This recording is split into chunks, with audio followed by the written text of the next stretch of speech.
Bonjour à tous les 2. Ce Bonjour. que je Salut Alexandre. vous Salut, ce que je vous propose, c'est de faire un rapide tour de table qu'on se présente chacun en 2 phrases. Je sais pas qui veut commencer? Allez, Jérôme, vas-y, tu peux commencer. Jérôme Fernandez, moi je suis le président de la société Meta Assistance. On est un bureau d'études spécialisé dans tout ce qui touche au périmètre des télécoms. Donc ça va effectivement des pures télécoms à tous les environnements connexes qu'on adresse aujourd'hui, à savoir les réseaux informatiques, les liaisons opérateurs, le WAN, le LAN, enfin tout ce qui va impacter potentiellement l'infrastructure, protéger la voix sur ces réseaux-là. Ok, moi, Vincent Pommier, responsable informatique et chef de projet depuis plusieurs années, hein, entre 12 et 13 ans, et cofondateur du site internet et d'entreprise, on va dire, redressementdeprojet.fr avec Alexandre Marteau. C'est ça, et du coup, Alexandre Marteau, et je pourrais faire un bon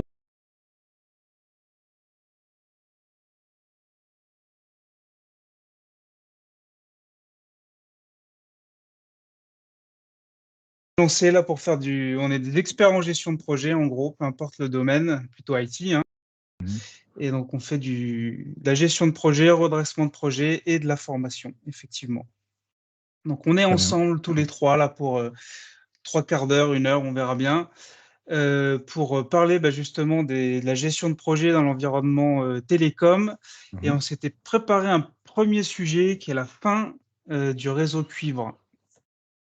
Ouais, effectivement, ça c'est un des gros sujets du moment pour les entreprises de grande taille, hein. Nous, en général, notre parc client, c'est plutôt des grands comptes, alors que ce soit public comme privé.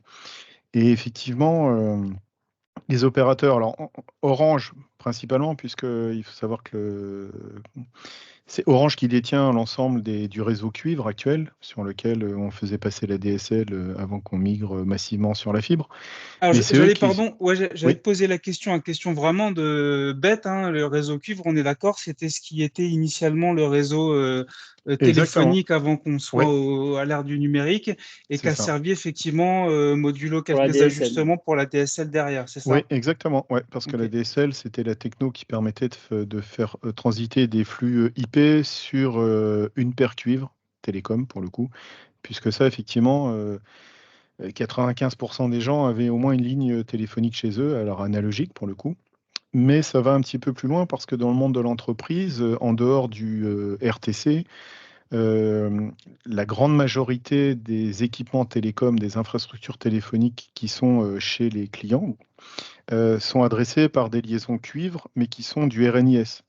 RNIS, c'est-à-dire qu'en gros, c'est pas de l'analogique, c'est de la, c'est du TDM, c'est du digital en fait. Alors c'est pas de l'IP, mais enfin en tout cas, on envoie des paquets voix sur ces liaisons-là. Et donc ça, comme ça transite également par les infrastructures cuivre d'Orange, bah, ça s'arrête également. Ce D'accord. qui a encore plus d'impact parce que, alors c'est plus simple à gérer quand on envisage une solution de migration. Oui, Et alors, ouais, excuse-moi, le déclencheur de ça, tu avais commencé un petit peu à en parler avant que je te coupe. C'est quoi? C'est Orange qui a dit, stop, oui, moi j'en ai marre d'entretenir le c'est réseau, ça, c'est exactement. obsolète, on vire tout ça, c'est ça? Ben, en fait, oui, oui, c'est ça. Parce qu'en fait, il faut comprendre que le Orange, bon, effectivement, ils sont propriétaires des fils en cuivre qui vont chez les gens ou à l'intérieur des bâtiments des entreprises. Mais derrière, ils ont tout un tas d'infrastructures qui alimentent ces réseaux cuivre, donc qui font passer la voix, etc. Et donc, ça leur coûte un bras. Et puis, c'est plus forcément, enfin, la mutualisation, enfin, je veux dire, comme il y a eu beaucoup d'investissements faits sur le déploiement de la fibre dans toute la France, et effectivement, l'idée, c'est plutôt d'utiliser ces infrastructures-là et Mm. de rayer de la carte, enfin, en tout cas, de déconstruire l'ensemble du cuivre, parce que ça leur coûte trop cher par rapport à ce que les entreprises en font. Enfin, voilà, c'est plus rentable. Donc, ils ont dit, plutôt que de réinvestir dans des équipements pour continuer à alimenter les réseaux cuivre, eh ben, on arrête tout. Donc, c'est prévu, enfin, c'est annoncé fin 2030. Donc, c'est quand même OK. bientôt. Alors, il faut savoir que je suis secrétaire de la Fédération française des sociétés de conseil en numérique. Alors, en gros, c'est une association qui regroupe un peu tous ceux qui veulent bien y venir, mais en tout cas les bureaux d'études. Et à ce titre-là, l'année dernière, alors on organise plusieurs meetings, enfin plusieurs ateliers techniques dans l'année, et on fait une grande journée avec des thématiques qui rassemblent plus de gens. Et l'année dernière, justement, le sujet, c'était l'arrêt du cuivre. Donc, on avait fait venir Orange, quelqu'un de l'ARCEP, Bouygues, enfin, il y a plusieurs opérateurs et des intégrateurs ou constructeurs de solutions de téléphonie. Donc, il y avait Mytel, Alcatel, etc. Et on a fait un forum autour de ces sujets-là. Et ce qui était assez marquant, c'est que Orange, donc, qui pilote l'arrêt du cuivre, a bien expliqué que même en faisant du prosélytisme auprès de leurs clients, les gens se disaient oui, on a encore le temps d'y venir. Ouais. Il faut quand même savoir il va y avoir un point de bascule, et à partir duquel, même si tous les clients s'y prennent un peu à l'avance, aucun des opérateurs présents en France ne sera en capacité de fournir autant de liaisons que celles existantes qui portent les communications télécom actuellement. Donc la stratégie d'Orange, bon, ça a été forcément de convaincre les gens qu'il fallait changer. Et puis comme ça marche pas, leur stratégie, c'est de dire, bah, quand on va arrêter une plaque où il y aura 25 entreprises dans la localité et qu'ils n'auront plus rien du jour au lendemain, eh bien, les autres comprendront qu'il faut s'activer, quoi. Enfin, voilà, il va falloir que ça Ce que saigne pour que, pour que les gens Enfin, c'est comprennent, ça, quoi. ce que tu dis là, enfin, c'est hyper intéressant et c'est fou, parce que moi, c'est un sujet que je connais très mal, hein, voire pas du tout. Et en fait, là, effectivement, en 2030, bon, sans connaître les incidences, on se dit on a le temps. Mais effectivement, en fait, il y a tellement un travail colossal et multiple et chez plein de personnes, clients, entreprises que ça va être la guerre à un moment donné, presque, en fait, c'est ça. Oui, Bah non, mais ouais. c'est ça, c'est ça. Moi, Effectivement, c'est ça. j'ai une question, Jérôme. Parce que Oui, 2030, on va dire, c'est la fin. C'est la fin de leur projet, hein, concrètement. Euh, Moi, j'avais compris dans une ancienne mission qui commençait plus tôt. oui, Pas qui commençait- Mais comme tu parlais de bascule de plaque, c'est-à-dire qu'en gros, 2030, c'est vraiment voilà, la il fin n'y du aura plus projet. rien. Ouais, Voilà. tout est Mais éteint. ça a déjà commencé, du coup. Oui, effectivement. Alors, ce qu'ils ont fait, c'est ils ont découpé la France en plusieurs plaques. Et puis, eh ben, ils arrêtent plaque par plaque. Alors, je pense qu'ils ont dû. Et les premières plaques, c'était plutôt là où c'était le moins sensible. Effectivement, je pense que Paris, ça sera pas. Enfin, c'était pas la première. Je pense que ce sera plutôt en fin.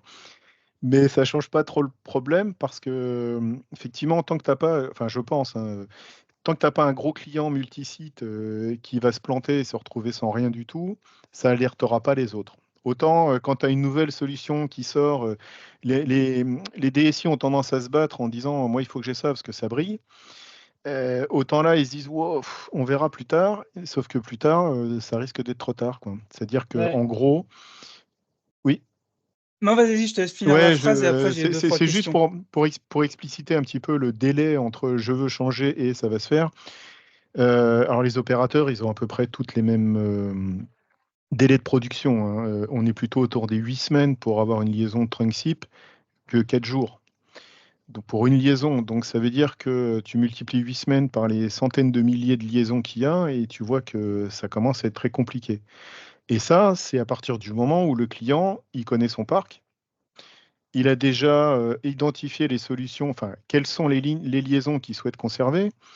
Alors moi, justement, je me Oui, permets, excuse-moi de te je t'en couper, prie. c'est effectivement, je me dis, tu vois, si on remonte encore un tout petit peu avant que le problème se présente, imaginons, moi, je suis une entreprise, euh, comment je sais que j'ai un problème? Enfin, tu sais, c'est un peu les étapes de Mhm. prise de conscience du problème, quoi. Il y a un problème qui est latent, j'en suis pas conscient et je sais pas que j'ai encore besoin d'aide. Comment je passe ces deux étapes sans me Alors, retrouver en 2030 avec rien du tout et mes yeux pour pleurer? d'expérience, en fait, il y a assez peu d'entreprises qui ont une gestion fine de leur liaison télécom. Ok. Alors, sur les gros, enfin, sur les gros postes de dépenses, oui, c'est un peu plus regardé, mais une liaison analogique, ça vaut 20 balles, en gros, avec, voilà, par mois, sans les communications. Mais enfin, donc ça, enfin, moi, je le constate quand je fais des audits, hein, tu vas voir les gens, tu dis, bon, vous avez 150 liaisons analogiques, à quoi elles servent? Ah ben, j'en sais rien. Donc déjà, parce que tu vois, tu arrives sur un site, tu vas être responsable d'un truc, tu dis tiens, j'ai besoin d'une liaison analogique pour mettre un fax. Tu vas pas te poser la question s'il y en a déjà qui servent à rien. Tu vas en commander une, c'est 20 balles, c'est que dalle. C'est pas cher, c'est voilà. Sauf que comme ça, tu les multiplies. Et à la fin, quand tu arrives, tu dis ok, donc vos liaisons, à quoi elles servent? Bah, tu sais pas. Donc avant de les résilier, alors tu as des clients qui disent, bah moi je résilie tout, puis on verra après.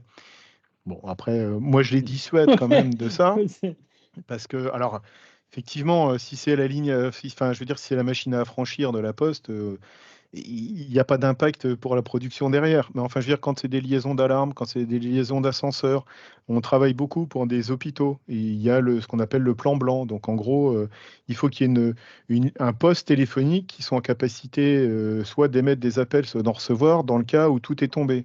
Bon, il faut savoir, par exemple, que dans le cas d'attaque terroriste, l'État peut demander à tous les opérateurs mobiles d'éteindre tout le réseau, de façon à ce que les mecs ne déclenchent pas les bombes à distance.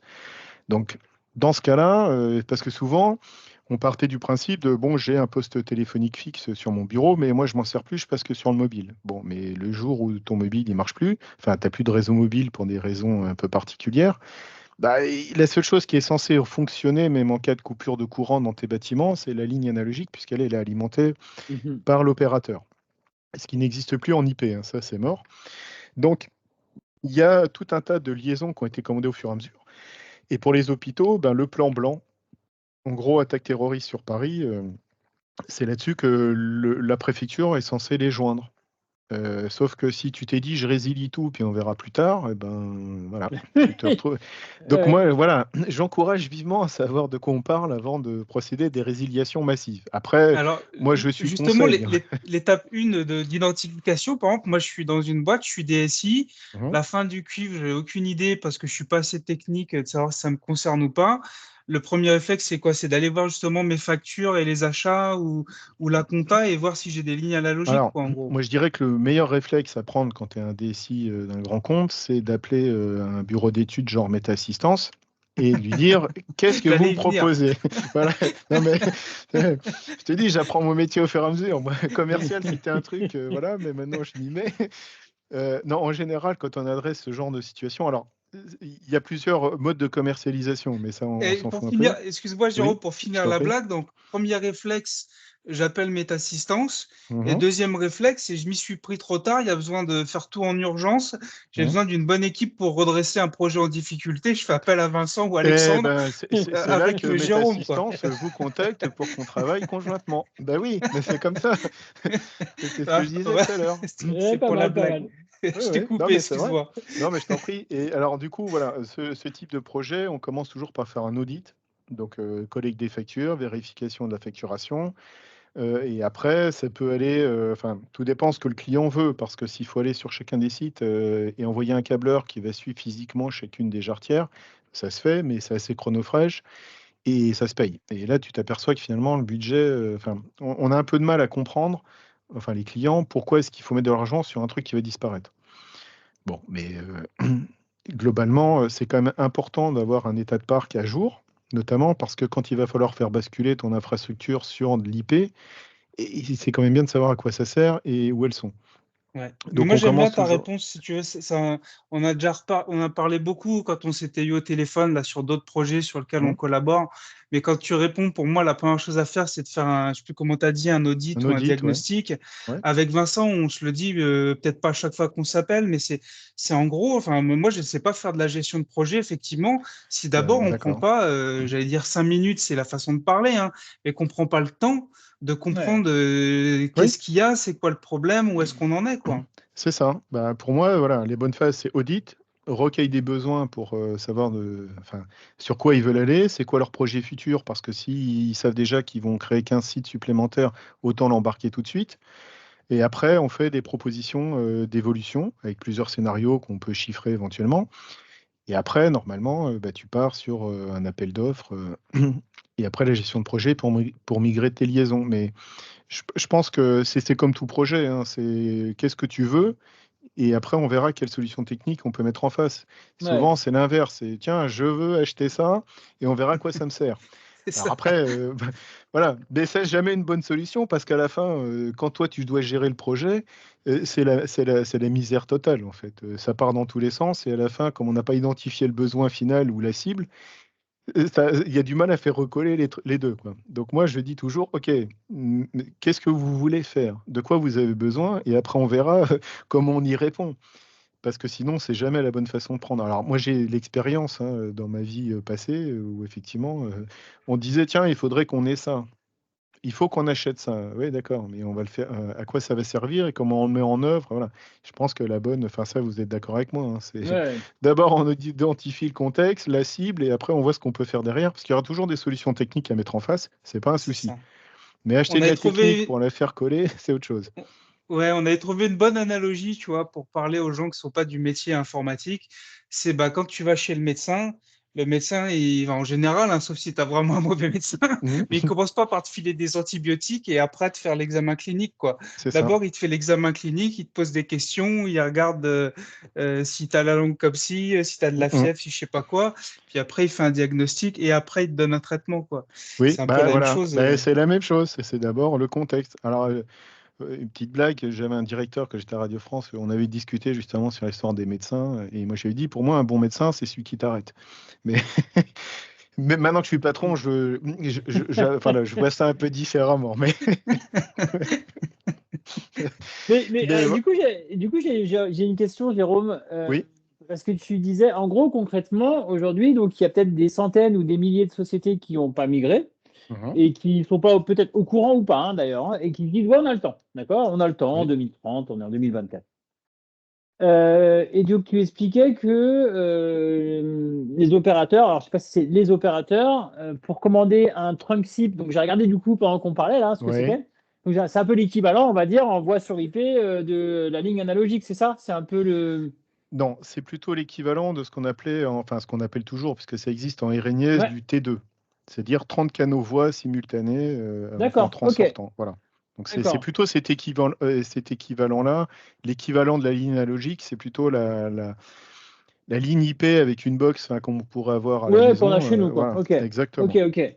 Mais du coup, l'enjeu, le risque en tout cas, c'est que, ce que j'ai bien compris, hein, c'est que tout le monde se met à commander leur ligne là en même temps. Donc, on va Mhm. avoir on va dire un goulot d'étranglement côté opérateur, Oui. mais aussi côté prestataire. C'est-à-dire, si Oui. demain, toi, imaginons, ils viennent tous te voir. Salut, tu as une trentaine de boîtes qui veulent te demander la même opération pour dans 3 mois. Ben, on peut imaginer que ça va être compliqué, quoi, et qu'il faut Oui. vraiment. Bah, d'où l'avantage d'avoir des partenariats Ouais, avec des gens respectables et de bonne composition comme vous. ouais, non, non, mais. Non, mais on est d'accord. À un moment donné, je veux dire, dans tous les cas de figure, il faut savoir aussi que les opérateurs qui avaient des centaines de techniciens à eux, ça c'est terminé. Ils passent tous par des boîtes de prestat et souvent c'est les mêmes. Enfin, je veux dire, tirer de la fibre, tu as Ouais, quelques grosses boîtes sur la région parisienne ou en France, mais je veux dire, c'est quasiment les mêmes tout le temps. Donc ça veut dire que ces gens-là aussi, à part recruter et former massivement les gens pour une période, je veux dire, enfin mm, 10 ans, ça paraît beaucoup, mais finalement, dans la vie d'une boîte, quand tu dois embaucher 500 personnes, et ça veut dire que tu anticipes déjà que dans 10 ans, il dans faudra les 10 ans, il mettre faut. dehors, Ouais, quoi. ouais, ouais. Donc voilà. Donc moi, j'ai constaté aussi à travers cette façon, enfin, la façon dont les opérateurs ont réorienté un peu leur business, c'est-à-dire plutôt passer par des sous-traitants, que finalement, quand tu arrives, toi, tes clients et t'attends ta liaison, la programmation, la configuration de ton SBC. Donc, SBC, c'est un routeur sur lequel on vient connecter les trunk SIP. C'est comme une gateway qui fait en même Mhm. temps firewall. Je veux dire, ces gens-là, eux, ils sont payés une misère, donc ils portent assez peu d'attention à la qualité du travail qui est fait. Bon, déjà, quand ils viennent à l'heure prévue, c'est déjà sympa. Et souvent, les mecs viennent pas avec le matériel qui était prévu. Non, mais déjà, moi, je le vis au quotidien chez mes clients, en fait. Donc, effectivement, c'est un peu compliqué. Donc, enfin, je veux dire, ça renforce le côté de vaut peut-être mieux commencer à s'y intéresser tout de suite pour pas se Ouais, bien sûr. retrouver avec ces cas-là. Et effectivement, pour rebondir sur ce que tu disais, Vincent, les opérateurs en France, alors si on prend les trois nationaux qui sont Orange, Bouygues et SFR, après il y a des opérateurs tierces comme Colt ou des choses comme ça, mais euh, il y a quand même assez peu d'opérateurs qui sont en capacité de délivrer des liaisons en mode simultané. Donc le gros risque, c'est effectivement si on arrive à 2027 avec la moitié des clients grands comptes qui n'ont pas migré, et il y a forcément des problèmes de logistique et de disponibilité du matériel, enfin, je veux dire de la fibre, voilà, s'il faut en tirer, il faut quand même être en capacité de s'approvisionner. Enfin voilà, ça crée des gros problèmes. Et le risque, c'est que des clients se retrouvent avec rien. C'est-à-dire qu'Orange va arrêter factuellement en 2030. Je sais qu'il y a beaucoup de grands comptes qui se disent ouais, mais moi, je pèse tant chez Orange, donc moi, ils vont pas me couper. Ce qui est faux, parce que même si tu pèses quelques millions d'euros chez Orange, finalement, t'es rien par rapport à l'ensemble du business qu'ils adressent, quoi. Ouais. Et ça par leur coûte rapport, tellement cher de maintenir des équipements. C'est pour ça qu'ils coupent par plaque comme ça. Ils isolent complètement la région, les départements, enfin les plaques dont ils ont dressé la cartographie, et c'est fini. Et il n'y a pas possibilité de revenir en arrière. C'est pour ça, quand les clients disent bah, moi, je vais tout couper, et puis s'il y a besoin, je remettrai, et ben non, tu ne remettras pas de l'analogique. Parce qu'on ne peut plus commander d'analogique. Là, c'est terminé. Et je crois que sur les RNIS, c'est-à-dire T2, T0, la différence, c'est le nombre de canaux. Un T0, c'est 2 coms simultanés. Un T2, c'est 30. Bah, si tu résilies tes abonnements de ce type-là, la seule chose qu'on pourra te livrer, c'est du Trunksip. Donc ça veut dire que derrière, ton infrastructure l'accepte, ton infrastructure télécom, elle est up-to-date pour avoir la possibilité de se raccrocher du full IP. Et puis ça pose aussi des problèmes de sécurité, parce qu'à un moment donné, tu fais rentrer des liaisons IP sur ton LAN, donc ça prend un peu de temps à checker dans tous les sens, quoi.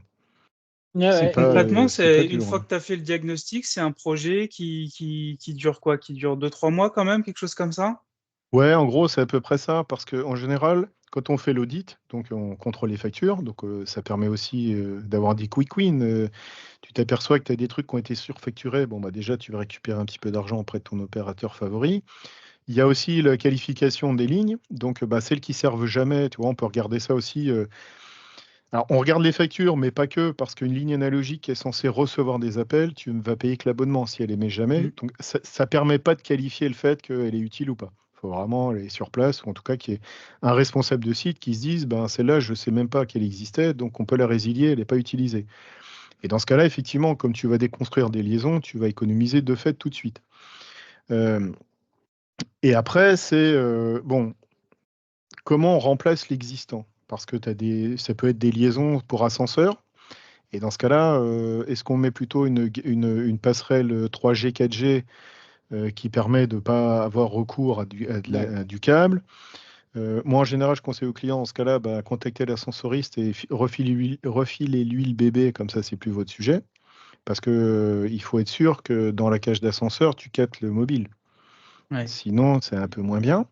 C'est souvent que tu captes Et pas à ce bah, niveau-là. voilà, donc est-ce qu'il faut que tu mettes une borne ou pas? Enfin, en gros, là, tu payes un contrat de maintenance avec l'ascensoriste, ben, qui s'en débrouille. Euh, tout ce qui est liaison d'appel sécurité, toi, enfin, je veux dire, quand tu accueilles du public, notamment, tu peux pas mettre tes liaisons d'urgence sur ton PABX, puisque s'il tombe, tu n'as plus rien. Donc, on regarde un peu tout ça, on regarde si effectivement, eux, ils ont dans les 3-4 ans à venir, est-ce qu'ils ont des projets d'acquisition de sites, de fermeture de sites, etc. Et une fois qu'on a une vision globale, on fait ce qu'on appelle des scénarios d'évolution avec on qualifie le type de liaison, le prix que ça peut coûter, on fait un benchmark entre plusieurs opérateurs. Alors moi, je prends toujours les prix publics, comme ça, il n'y a pas de surprise. Sachant que quand tu vas faire un appel d'offres, forcément, il y aura une réduction, mais on ne peut pas miser sur quelque chose qu'on ne maîtrise pas, puisque ce n'est pas à notre main. Et après, effectivement, ben, on fait un appel d'offres. Donc, rédaction cahier des charges, et analyse des offres. Et après, on fait la gestion de projet parce que c'est hyper chronophage entre le moment où tu vas piloter tous les intervenants. Donc, c'est vrai que souvent, les clients, s'ils n'ont pas une équipe télécom dédiée, ils passent par nous pour qu'on gère tout ça, quoi. Ok. d'accord. Et quand tu disais que c'est chronophage, c'est le plus gros, on va dire la plus grosse difficulté sur le projet, c'est d'avoir des nouvelles, j'imagine, non, il faut le Oui, ben, relancer tout le temps. alors, effectivement, c'est de fouetter l'opérateur pour qu'il vienne Ouais, des réponses. Que le client, il est bien un représentant sur site le jour où il doit venir, parce que si t'es pas là, ben, ils repartent, mais ils reviendront un jour. Voilà. ouais, Donc c'est plutôt organisé, voilà, c'est plutôt de la gestion de projet en termes d'organisation et de suivi des prestations, des intervenants, etc. Alors après, ça dépend où le client veut qu'on positionne le curseur. Tu vois, on peut aller jusqu'à l'accompagnement de la recette, accompagnement à la migration des liaisons, voilà, enfin ça, on le fait. Et en général, on couple ça aussi avec une restructuration des comptes de facturation chez l'opérateur. Moi, j'ai fait une mission dans un grand centre hospitalier parisien. Ils ont une centaine de sites. Et ils ont plusieurs opérateurs. Et on a dû passer, alors pas au quotidien, mais ça a duré quasiment 1 an avant qu'on arrive à restructurer correctement les comptes de facturation, qu'on regroupe par type de produit, enfin que ce soit plus lisible pour les gens qui font le suivi financier, qui ne sont pas du tout techno, et qui ont besoin de savoir quand ils reçoivent une facture de quoi ça parle, sur Ouais, quel bien compte sûr. c'est fait. Voilà. Donc, quand c'est comme ça, tu es content d'avoir vendu à la journée, parce que voilà, ça pose beaucoup moins de problèmes quand ça part dans Bah tous les ouais. sens. Plutôt quand tu as vendu un truc, un forfait ou t'anticipes. Enfin, ça, c'est l'expérience qui fait aussi. Quand tu vois que tu as un client qui est hyper structuré, tu sais que tu peux faire un forfait, globalement, ça va rentrer dedans. Quand tu vois que c'est Shining chez eux, tu te dis, bon, bah, vaut mieux que je vende à la journée. Au moins, je suis sûr que je ne me ferai pas dépouiller à la fin, quoi. Mais voilà. Mais c'est un vrai sujet parce que souvent, ça va aller de pair avec le remplacement des infrastructures télécom aussi. Tu vois, alors, soit on commence par le sujet de, voilà, moi j'ai une infrastructure, je veux la changer parce que j'ai besoin de faire des communications unifiées ou des choses comme ça. Et dans ce cas-là, on aborde en même temps la fin du RTC en disant, bah, c'est l'occasion ou jamais, puisque si vous centralisez vos infrastructures sur des DC, autant que les opérateurs arrivent là.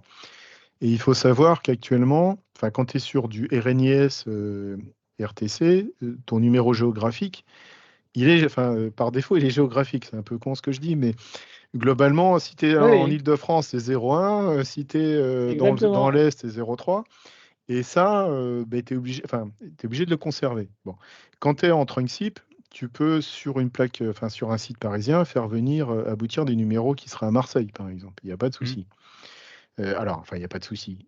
D'un point de vue techno, après, se posent les questions de moi, je suis à Marseille, j'appelle les pompiers, il faut que ce soit ceux de Marseille et pas ceux de Paris, quoi. Bah, Donc, oui, non, sinon, mais c'est comme quand tu es en télétravail. Globalement, tu es connecté sur l'infrastructure de ta boîte. Mais si toi, tu habites, je sais pas, tu es en vacances dans le Lot, par exemple, et pour le coup, tu es connecté quand même avec ton numéro parisien, comment est-ce que l'opérateur saura que en fait, tu appelles du Lot? Et ça, ils sont incapables de le savoir. Il faut savoir qu'en France, par rapport aux États-Unis, dans les trames IP qu'on envoie sur du SIP, il y a des paquets qui te géolocalisent. Donc, eux savent interpréter précisément où tu te situes. En France, il n'y a pas. Donc, Par rapport c'est pas. aux plages IP, tu dis, c'est ça? Elles sont localisées, les plages Non, mais IP, c'est ça? non, dans la trame IP, en fait, ils t'envoient une géolocalisation de l'endroit D'accord. dans lequel tu appelles.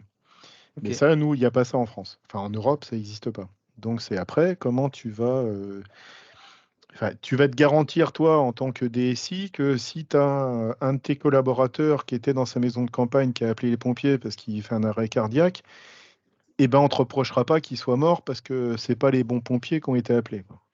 Donc, il y a plein de mécanismes comme ça, et c'est hyper. Enfin, ça, on en parlera dans la seconde partie de cet entretien. Mais voilà, il y a plein de choses à prendre en compte, et notamment, effectivement, que le trunk SIP, bah, ça remplace. Enfin, c'est une autre façon d'aborder les télécoms. Ok. Non, mais c'est clair. Je sais pas, Alexandre, si tu voulais ajouter quelque chose, mais pour moi, c'est clair.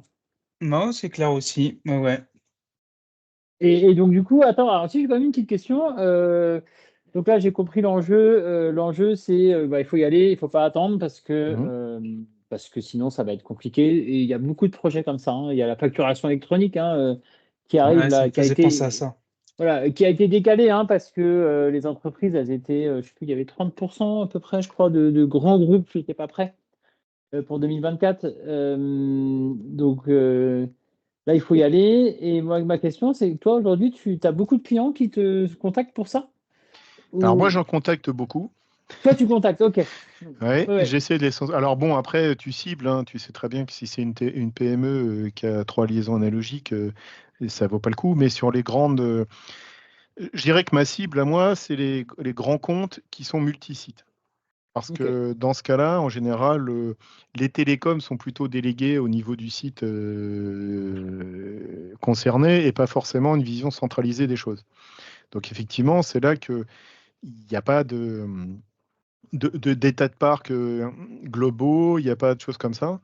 Il y a des cas aussi où tu as des groupes qui rachètent d'autres entreprises, enfin, qui font de la croissance externe. Dans ce cas-là, même si eux, on dispose d'un contrat cadre chez un opérateur avec tout est bien calibré, quand ils rachètent, enfin, tu rachètes une boîte, bah, tu récupères tout ce qui allait avec, donc des contrats qui sont assez disparates. Et Mhm. puis, suivant le moment où, enfin, le terminus de tes contrats, tu as quand même des engagements à respecter. Et du coup, comment on va réintégrer ces clients-là dans le contrat cadre de la holding, on va dire, et comment tu vas y aller. Et voilà, c'est aussi des questions, enfin, c'est plutôt cette cible-là qu'il faut aller chercher, quoi. Ouais, ouais, bien sûr. Ouais, ouais, oui, des vrais projets, C'est pas ça. des vrais projets, les 3 lignes, mais des vrais projets, c'est-à-dire où il y a une planification à faire, comme tu dis, un Et ouais. audit, un cadrage, et un suivi et même un accompagnement, quoi, hein, sur Oui, le puis là, je pense que enfin, en tant que bureau d'études, tu es pertinent parce mmh, qu'effectivement, il y a quand même une charge de travail, enfin une expertise, une charge de travail qui est pas, enfin l'expertise qui n'est pas forcément présente dans l'entreprise parce que c'est pas le cœur de métier. Et puis globalement, ouais. bon, il n'y a pas besoin Ouais, d'avoir des personnes dédiées là-dessus à temps complet. Et puis, ils n'ont pas forcément la vision du marché non plus. Ils ont ce qu'ils ont eux, mais ils sont pas forcément. Enfin, bon, si on parle de plusieurs opérateurs, c'est pas très grave, mais globalement, moi, ce que j'ai constaté, c'est que quand tu fais des appels d'offres comme ça, euh, on reprochera jamais à un DSI d'être allé chez Orange. Parce que c'est le leader, parce que c'est. Voilà. Même si c'est plus cher, en général, on reprochera jamais. Alors que si tu prends un opérateur un peu challenger ou autre, comme Bouygues ou SFR, euh, si ça marche pas, on te dira, mais pourquoi tu n'as pas pris Orange? Bon, ouais. alors, Je ça, connais. c'est un peu débile, hein, mais je l'ai vécu, moi, quand j'étais à Radio France, où effectivement, bah, c'était Orange, Orange, Orange. Bon. Alors, ce qui est un peu rebattu le marché, c'est les centrales d'achat, notamment pour les services publics. Donc, il y en a pléthore, hein, il y en a qui sont dédiés à la santé, d'autres qui sont dédiés au ministère, enfin, etc. Et en fait, comme ces centrales d'achat passent des contrats énormes, enfin, en tout cas, font des appels d'offres, et que potentiellement, l'opérateur retenu, il va adresser des milliers de clients, donc il tire les prix vers le bas. Et c'est là qu'on s'aperçoit souvent que les acheteurs des centrales d'achat, eux, ils achètent du prix. Alors c'est aussi pour ça, quand je fais un projet de ce type-là, et j'aime bien quand il y a quand même des gens techno en face et pas forcément juste des acheteurs, parce que les acheteurs, ils Mmh. vont voir un prix. Ouais, avoir un prix. Pour autant, alors je veux dire, bon, tu achètes des CD, je veux dire que tu le payes 50 centimes ou 1 euro, globalement, tu vas graver ce que tu veux dessus. Quand tu parles d'une infrastructure sur laquelle toute ta data va passer dessus, il y a quand même intérêt que ce soit robuste, parce que si tu plantes tout, tu n'as plus rien. Donc il faut mixer et puis attirer. Mais quand tu achètes du pas cher, bon, il n'y a pas de mystère, tu as du pas cher. Et souvent, bah, tu as les acheteurs qui achètent du pas cher, puis tu as les gens qui gèrent l'infrastructure qui sont en train de pleurer au quotidien parce que bah, c'est pas cher, mais c'est pas bien du tout. Donc je pense que voilà, le bon mix, c'est toujours voilà, quel est mon besoin, quel, qualifier l'importance pour toi de tes liaisons télécom. Et puis après, bah, tu mets le curseur en disant bah, je préfère payer plus cher parce que mon cœur de métier, c'est les télécoms. Enfin, en tout cas, tu vois, quand tu as des clients type assurance, où eux, ben, ils reçoivent des flux d'appels massifs et c'est ça leur job. Mais le jour où ils n'ont plus de télécom, ils ne travaillent plus. Et pour tes clients qui sont au bord de la route sans bagnole, et s'ils Ouais, t'appellent c'est pas, enfin compliqué, s'ils ouais. t'appellent et qu'ils ne peuvent pas te joindre, en général, le lendemain, ils ont changé d'assureur, quoi. Donc ça, c'est le Mmh. cœur de métier. Donc ces gens-là, ils sont plus sensibles au fait. Bon, ça a un coût, donc mais ils vont aller chercher de la qualité et après, ils vont regarder le prix. À l'inverse, t'en as qui regardent le prix et puis la qualité, on verra après. Après, il faut que ça corresponde aux besoins du client. C'est un peu ce qu'on disait au préalable. C'est quel est ton besoin? Et Ouais. après, on verra ce qu'on met en face, quoi. Tu mets le niveau de qualité en fonction de ton Ouais, besoin, quoi. exactement. Ah ouais. Bah, c'est Et ça. toi, alors, juste une petite dernière question, dans ton rôle, on est d'accord que tu peux les accompagner à définir le besoin? Parce qu'il y en a, ils savent Bien peut-être sûr. pas, il y en a, ils savent peut-être pas c'est quoi leur besoin. Il y en a, ils vont te dire: «Bah, Exactement. Bah, je veux souvent, c'est ça, en téléphoner». fait. Non, mais c'est Je ça. veux En général, c'est OK. ça. Et quand tu commences à creuser, à poser plein de questions, enfin, prendre les thématiques les unes après les autres, bah, tu t'aperçois, même eux, enfin, je veux dire, ils sont preneurs de cette information parce que c'est ce que je disais tout à l'heure. Lui, il voit son périmètre et il va pas forcément aller chercher ou se renseigner sur l'écosystème ou les nouveautés, les choses comme ça, les tendances du marché. Et c'est justement lorsqu'on fait les entretiens avec eux qu'on les sensibilise. Mais est-ce que vous êtes au courant que ça existe? Tiens, chez tel client, on a fait ça parce que leur besoin, c'était ça. Et puis finalement, tu co-construis le besoin avec eux. Ouais. Et ce qui est vachement enrichissant pour moi, parce que du coup, voilà, moi, enfin, c'est quand même un travail dans lequel on est dans l'échange. Tu vois, t'es pas au marché, t'as Ouais, pas ouais, vendu c'est bien. Ouais, tes puis poissons, c'est et là puis où on voilà. met, ouais, ça met de l'intelligence Exactement, dans les projets, quoi. C'est là où ça devient intéressant pour nous, c'est ça. effectivement. Oui, parce Effectivement. que bon, si c'est juste faire des tableaux Excel, moi je le fais, il n'y a pas de problème. Mais c'est moins sympa, quoi. Effectivement.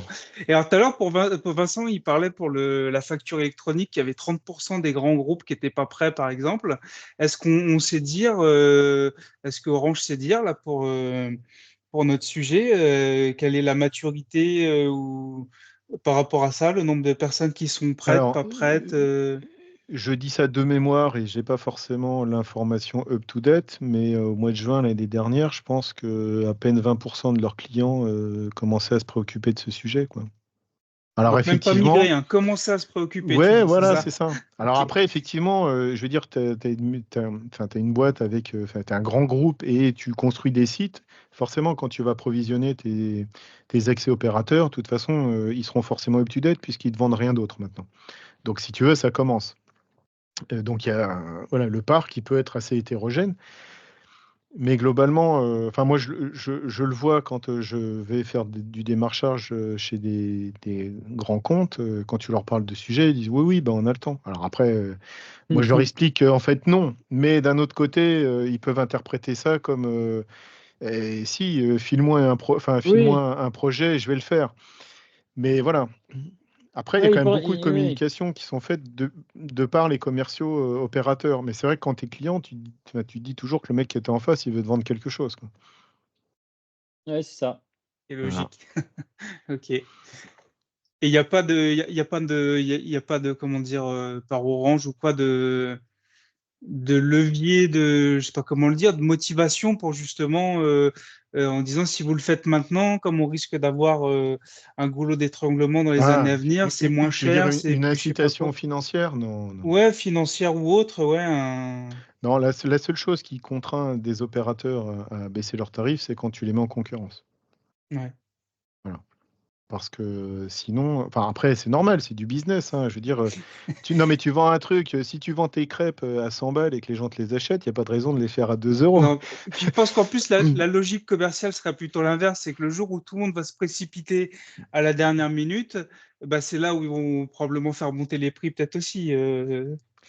Non mais c'est ça, enfin après je veux dire, bon après c'est quand même un secteur qui est hyper concurrentiel. Enfin on a vu l'arrivée de Free sur Ouais, le mobile, qui les a tous tués, hein. Bon alors Free, ils sont en train de sortir des offres pro maintenant, enfin notamment pour la DSL, ce qui n'avait pas avant ils adressaient que le marché, grand public et là ouais, maintenant ils commencent, parce que ils ont racheté, Jaguar Networks qui était un provider, pour les entreprises. Donc et qui avait un réseau à eux, fibre, alors, plutôt, sur l'Île-de-France, mais donc du coup, en rachetant ce fournisseur de fibre, ils ont racheté l'infrastructure, du coup, ça leur permet d'adresser d'autres types de clients. Mais c'est vrai qu'en général, tu as, Orange, Bouygues, SFR, un peu de Colt. Et après, tu as des opérateurs qui vont venir, mais qui vont te vendre une solution, de communication unifiée, globale. ok. Bon, bah, en tout cas, c'était super intéressant. Voilà, à disposition pour, d'autres échanges. Mais En tout cas, en guise de conclusion pour cette vidéo, un grand merci bah, merci à vous à 2, tous les Ouais, deux. Et puis, bah, à très bientôt alors. merci avec grand Jérôme. plaisir. Merci Alexandre. Au revoir.